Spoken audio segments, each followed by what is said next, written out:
संविधान दिवस है आज, इस पे आप क्या बोलेंगे? संविधान दिवस के इस अवसर पर सबसे पहले तो मैं अपने एनसीसी कैडेट्स और सभी देशवासियों को शुभकामना देना चाहूँगा और देता हूँ। हमारे डायरेक्टर जनरल एनसीसी दिल्ली से और ADG NCC major general M Indra Balan और पटना ग्रुप, हम सभी ने एनसीसी के लिए और एनसीसी की तरफ से संविधान दिवस मनाने का एक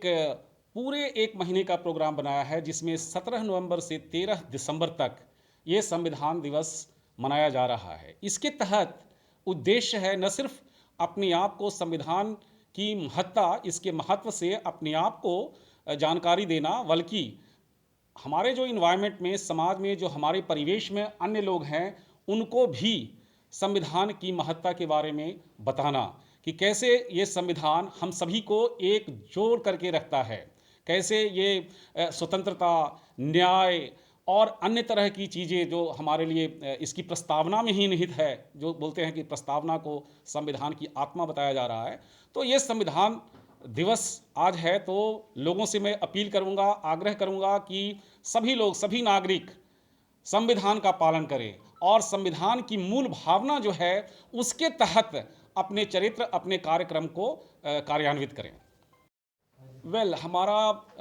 न सिर्फ संविधान दिवस इस महीने में पड़ रहा है, जो कि 26 को आज आपने बताया, हम एनसीसी नवंबर के चौथे रविवार को एनसीसी डे भी मनाते हैं। तो हम ये दोनों दिवस, संविधान दिवस और एनसीसी दिवस 29 नवंबर को कमेमोरेट कर रहे हैं और इसके लिए गांधी मैदान में एक बड़ा आयोजन किया गया है। और जैसा कि मैंने बताया, ये 17 नवंबर से जो 13 दिसंबर तक जो प्रोग्राम चल रहे हैं, जिसमें कि वेबिनार्स हो रहे हैं, क्विज हो रहे हैं, अन्य तरह के डिबेट्स, कॉम्पिटिशन्स हो रहे हैं, पेंटिंग हो रहे हैं और ये पोस्टर बनाने की प्रतियोगिता चल रही है, ताकि इसी तरह से बच्चों में इस भावना को और संविधान के प्रति और एनसीसी की क्या महत्ता है इसके प्रति जागरूकता ला सकें। और 29 को पटना में पटना ग्रुप, जो बिहार झारखंड डायरेक्टरेट का है, वो कुछ गतिविधियां, कुछ इवेंट्स कर रहे हैं। वो इस प्रकार से हैं कि सेक्रेटारिएट से हम लोग एक यूनिटी रन, एकता दौड़ कर रहे हैं, उसके बाद साइकिल रैली चल रही है, मोटरसाइकिल रैली का आयोजन किया गया है और फिर वहाँ पे एक मेगा इवेंट ह्यूमन चेन, जो हर इंस्टीट्यूशन से हमारे जहाँ जहाँ एनसीसी है वहाँ पे हमारे कैडेट्स ह्यूमन चेन बनाएंगे और ये सारी चीज़ें कोविड-19 के जो प्रिकॉशंस हैं उसको मद्देनज़र रखते हुए, यानी कि 2 कैडेट्स के बीच में 6 फीट की दूरी मेंटेन की जाएगी। और जब ये सारे लोग अपने अपने इवेंट्स करके गांधी मैदान की तरफ आएंगे और गांधी मैदान में एकत्रित होकर के वहीं पे एक मेगा इवेंट है, जिसमें भी सिर्फ और सिर्फ कैडेट्स रहेंगे, ताकि कोविड-19 के अंतर्गत ज़्यादा वहाँ पे भीड़ एकत्रित ना हो। और वहाँ भी ये इवेंट्स होंगे जिसमें कि कैडेट्स अपने सांस्कृतिक कार्यक्रम के द्वारा लोगों में संविधान के प्रति जागरूकता और उसका और भी ज़्यादा ज्ञान बढ़ा सकें। सर, इसमें सिर्फ एनसीसी के ही लोग होंगे या और भी कोई संस्थान है जो उनका सहयोग है? हमने जो वेबिनार पहले करवाया था उसमें Nehru Yuva Kendra, NSS, scouts and guides, Hindustan scouts and guides, इन सभी को इसमें समाहित किया है। कुछ लोग आए भी थे और कुछ लोग उस दिन 29 को जो इवेंट्स होंगे उन इवेंट्स में हिस्सा लेंगे। जो न्यू एजुकेशन पॉलिसी है सर, उसमें एनसीसी कहाँ फिट बैठता है? एनसीसी शुरू से ही युवाओं के लिए, उनके व्यक्तित्व को शेपअप करने के लिए, व्यक्तित्व को बढ़ाने के लिए कारगर साबित हुआ है। तब जबकि माननीय प्रधानमंत्री जी भी बोलते हैं कि मैं एनसीसी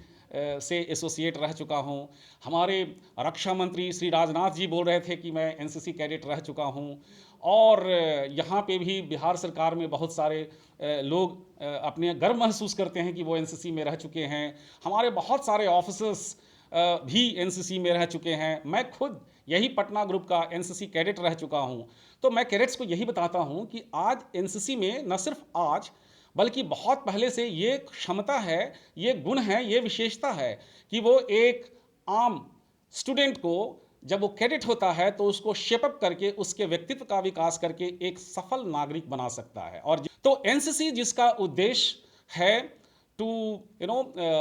what you call व्यक्तित्व का विकास करना, चरित्र निर्माण करना, to develop the qualities of character, courage, camaraderie, discipline, leadership, selfless service to the nation, secular outlook, and spirit of adventure and sportsmanship amongst the youth of the country. So this is the main aim of the NCC. In addition to this, the NCC also creates a pool of trained, organized, and motivated human resource. Even if they don't join the armed forces, then they are there in the civil sphere somewhere or the other. तो जहाँ जहाँ भी एक NCC cadet है वो एक organised, trend and motivated नागरिक है जो कि हमारे